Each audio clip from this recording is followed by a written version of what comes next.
everybody. So this video is going to be on my esophageal motility delay / esophageal dysphagia.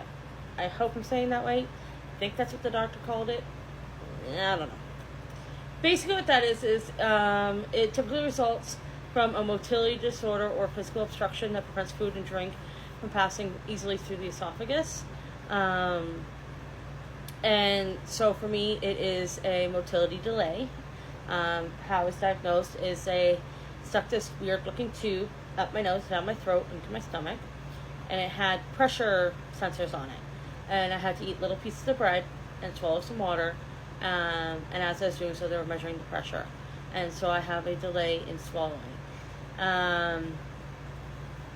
And so I'm just going to read what I found online about what can cause this to happen.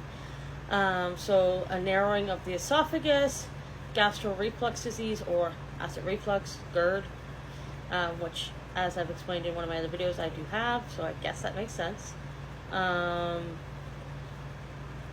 Esophageal esophagitis, I can't say that. You're welcome to look it up.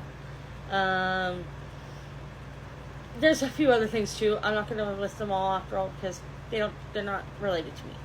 I have a delay, most likely caused from GERD.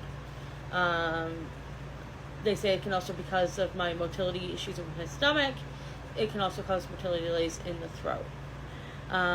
So what that looks like for me is it makes it so that when I swallow, I can choke. And it's happened to me quite often, and it's scary. But basically, for me, the best way I can describe it is how I go to take a drink, all of a sudden, or even swallow food, it makes it feel like my throat's closed, and I can't actually swallow. I don't know about any medications or anything that might be able to help with this. I haven't been told of anything. What they're doing for me is they're looking at putting me into speech therapy, and apparently that can help because they say that my delay starts at the top of the esophagus, so right at the back of my throat. That's where they say my delay is. So that's basically what that is. I hope that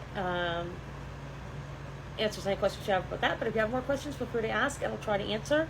This is a newish, within the last 6 or 8 months, diagnosis for me, so I'm still learning about it, but it makes sense. I've choked my entire life.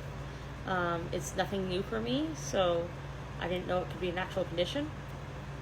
I always got told, slow down, you won't choke. Turns out that's not the case. So that's esophageal dysphagia. If you have more questions, like I say, I'll try to answer. Thanks.